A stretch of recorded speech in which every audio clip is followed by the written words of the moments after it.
So today I'm going to show you one of my favorite tips to save both time and money. I was recently in Fred Meyer and they had a bunch of bell peppers on sale. They put all their discounted produce in one area. So normally these are $2 a piece in Alaska. That's considered the sale price, but it's like, I don't know, they're normally somewhere around $2 to $2.50 a piece. And I was able to get, I think, 11 of them for $3 because they were in that discounted section. Just eat your food, munchkins. So whenever I do that, I like to use many of them fresh, of course, but they won't last all that long, and we don't eat tons of bell peppers. So what I do is I obviously wash them, then I cut them up and freeze them. That will go to the chickens. So I'm just gonna cut up a couple of them here real quick.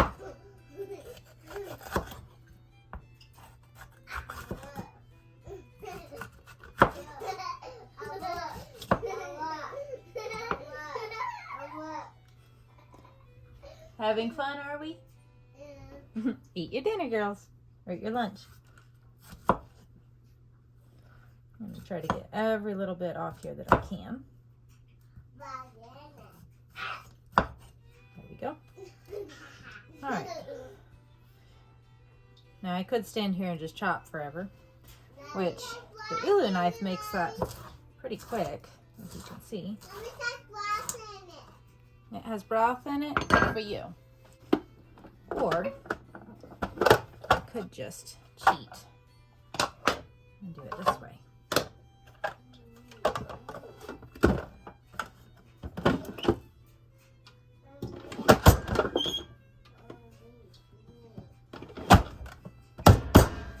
That one was a little long to stick in there. There we go.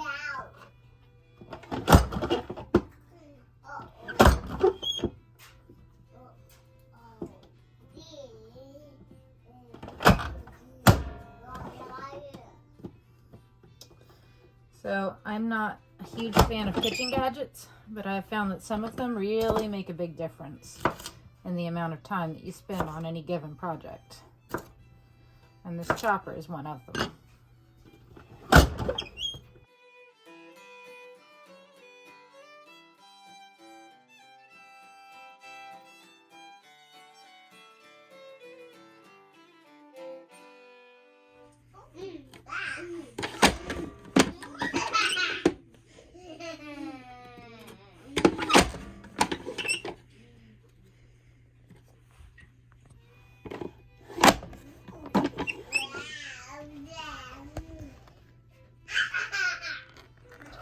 There we go. The first two bell peppers are all chopped up. That's why I love this thing.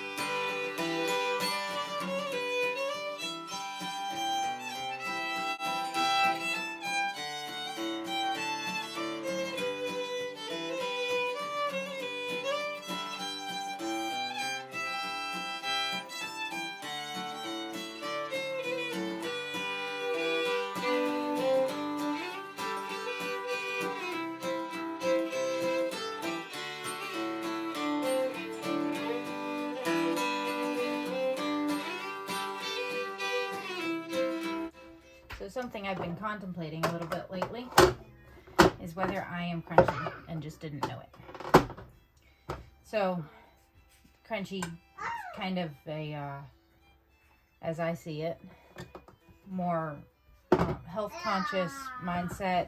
Someone who thinks outside the box, doesn't necessarily go along with mainstream stuff. The crunchy people usually homeschool, try to homestead, make as much of their own stuff as possible, that kind of thing. What? Well, you may pick it up. But there's always that stereotypical crunchy person who shows up at a potluck with, you know, organic hummus and kale chips. They have a panic attack if they see you wearing rubber-soled shoes and stuff like that. What? Put it in your bib. It's okay. So I was a little resistant to this idea. And what started this whole mental conversation was I was talking to my sister on the phone and said something about I was a little afraid I was kind of becoming crunchy. And she chuckled and said, well, Elena, I hate to break the news to you, but most people would probably consider that you already are. And so I started having this conversation in my head of, am I crunchy and just didn't realize it? I don't need it. You may put it in the sink. Well, so I started kind of going through this mental checklist of things I thought of when I think of the term crunchy. And realized that I actually do check many of those boxes. So things like we use a Berkey water filter. Oh, that's pretty crunchy. We plan to homeschool. Also crunchy. I was like, we eat some sweets. Yeah, but a bunch of them are sweetened with agave nectar. And if you even know what that is, you're probably a little bit crunchy. So, thought about some more things. I definitely know way more about history and natural knowledge about trees and animals and so forth than I do about popular culture. That's loud. That's loud. Go sit down at the table. That's loud. Mommy, that's loud. We have chickens and feed them all of our scraps.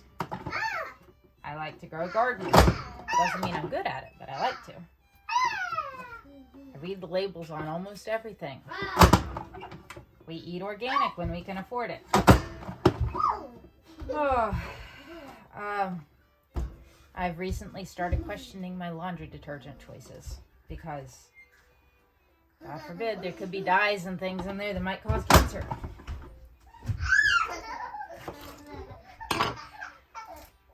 I use vinegar rinses on hair and laundry. Yep. Definitely crunchy.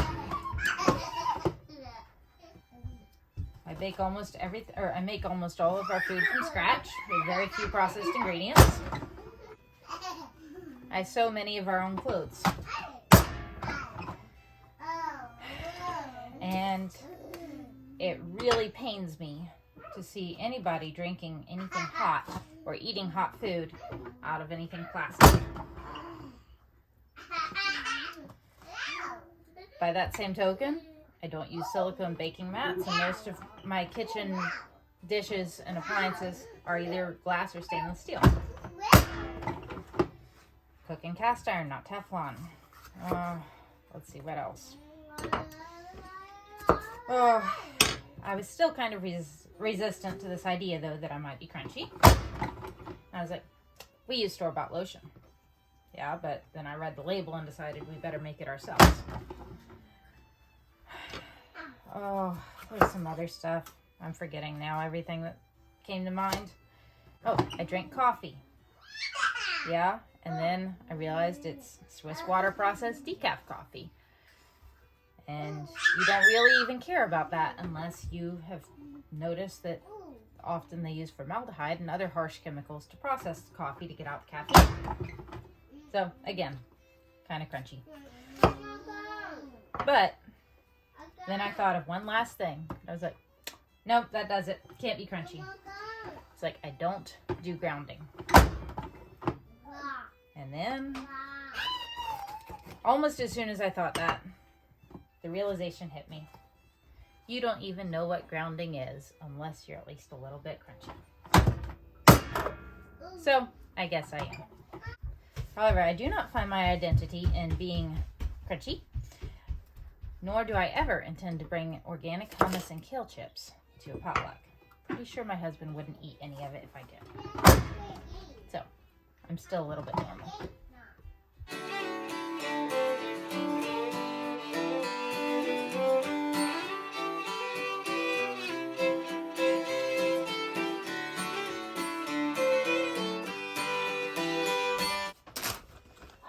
So now that my chopper is nice and full,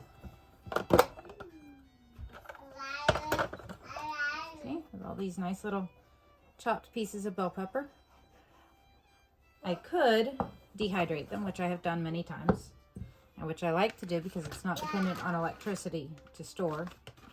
Or I'm going to take the easy way today. one last step and just, whoop, okay. Easy might have been the wrong word here. No. Just gonna put them in a Ziploc and put it in the freezer. Then I can just use these in any recipe that calls for bell peppers. Soup, stews, nachos, whatever. Now, in order to be able to use them though, you don't want them to freeze into a solid brick. So I spread them out into a thin layer in the bag. See how the bag is pretty thin there? Just spread them out in a thin layer and lay it flat in the fridge. And then after it's frozen, I'll come back and kind of break it up. Okay, so bell peppers aren't extremely moist, so they don't freeze too solidly to break up.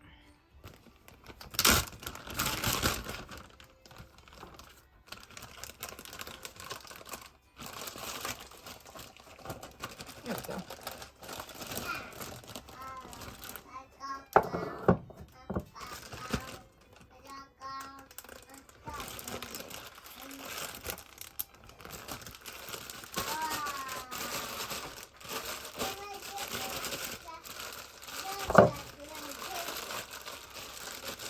The thinner you spread them out now, when you freeze them, the easier it will be to break them all up later.